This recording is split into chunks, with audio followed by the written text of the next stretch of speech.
Hello students, in this video we have a program to be written in Java, and let me read the program for you. Two matrices are said to be equal if they have the same dimension and their corresponding elements are equal. Alright. For example, the two matrices A and B given below are equal. Okay? Matrix A contains elements, I am going row wise, 1, 2, 3, 2, 4, 5, 3, 5, 6. And here in matrix B, you have 1, 2, 3, 2, 4, 5, 3, 5 and 6. So you can see that both the matrices A and B are equal. Okay? All the elements you have seen. Alright? And dimensions also are same. Now program says design a class EQMat to check if two matrices are equal or not. Assume that the two matrices have the same dimension. Some of the members of the class are given below. Class name EQMat, which is already given there. Data members are A. Two-dimensional array is here to store integer elements. Second, data member M to store the number of rows. Definitely it will be of int type. N is there to store the number of columns. Alright. Now students, second part of the program where we discuss the member functions required. So member functions EQMat, two arguments int_mm and int_nn. It is a parameterized constructor to initialize the data members M and N with mm and nn respectively. Alright. After that, second member function void read array to enter elements in the array. Then we have got int. Int is the return type. Check is the name of the function. EQMat. Now you can see the class name given here. And then it is written what? P. So that means P is the object of EQMat. So we are passing the object. And not just one object, there is one more object, that is Q. That too is of EQMat type. So EQMat Q, parenthesis closed. Check if parameterized object P and Q are equal and returns 1 if true. Otherwise return, what do they return? 0. Alright. After that we have got a function void print. It displays the array elements. Alright, it displays the array elements. So it's a very simple function. Define the class EQMat giving the details of the constructor. Void read array, int check and void print. Define the main function to create objects and call the functions accordingly to enable the task. So now we start the program, students. Now students, here you can see the program. We have imported util package, import java.util, because we need to input the data using the scanner object, that is sc. So we have static scanner sc equal to new scanner system.in, and we design a class with the name EQMat as it was given in the program, and data members here are this 2D array int a square bracket, twice it has been written square bracket because it's a 2D array, and semicolon. No memory has been given to it till now. And here m and n basically variable to store the number of rows and number of column of the matrix. Alright. After that, scanner I have already told you. Now we have got a parameterized constructor. Okay. So parameterized constructor, when I talk about, we have two parameters mm and nn, which are going to be assigned to m and n respectively, to which are having the number of row and number of column. Alright. Then we have got here memory allocation statement where the memory to this 2D array A has been provided. What you need to notice that we have never used this square bracket over here. We just use the name of the 2D array, not the square bracket, okay? Because it has already been declared. This is meant for declaration, okay? Equal to new int mn means memory is allocated to this using this new keyword, and m and n are basically number of rows and column, which are placed here in the square brackets.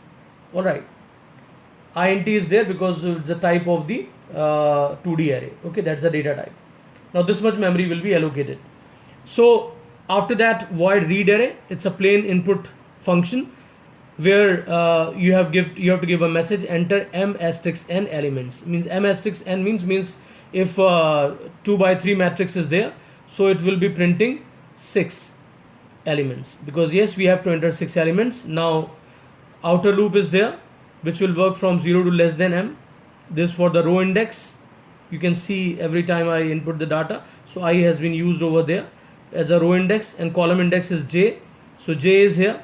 So second loop is there, which is the inner loop, which is meant for the columns. Okay, and here inside the nested loop, I have written a of ij equal to sc dot next int. So this is the input function, right? And now the most important thing is here. There is the check function, which returns 0 if the matrix is not equal, which was already given in the example of the program. And it has got two objects as the arguments, p and q. Definitely the data type is going to be the class eqmat, right? And here what we do, we had the same loop which was earlier. The difference is here, before m I have put p. All right, here also before n I have written p. Okay, now here what we do, we have to write a statement, because if the two matrices are there and their elements are not same, then return 0.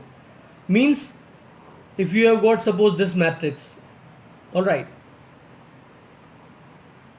and elements are here 1 2 3 4, and here it is 1 3 2 4. What will happen here? This is matrix, say P, and this is Q. All right, and this is being represented through array. So P dot A, and this is Q dot A. There is a sense. Now at this point, data is not matched. How that will be specified? Because I and j we are using for the row and column index respectively. So row index, and this is column index. So when we say p dot a of ij is not equal to, so p dot a of ij, so this is ij will be what? 1 1, right? When it is 1 1, here it is going to be of q dot a of ij. That means here q dot a 1 1. They are not equal. So what will happen? This function will return 0. All right. So immediately the function execution will be terminated. And suppose we have the same elements in both the matrices, then this will never be executed. It's a plain thing. Is that clear to everyone? So that statement is very, very important, and return 0. And when this entire loop is over, then what we have given here, return 1. Means if this statement is never executed, that means function will not be over up to this point. It will definitely come here, and that area will return 1. It has got a statement return 1. That means matrices are equal. All right. And then we have got the print function. It is simply printing the matrix. So here we don't have to put any p or q because it's a general function, right? The way in the input function also I have not used any p or q, because that is meant for only this. When we have got two matrices, these are meant for only single matrices, input and display, means read array and the print function. All right. After that, students, we write the main function. So what to write in the main function? Public static void main, and here I have written string args.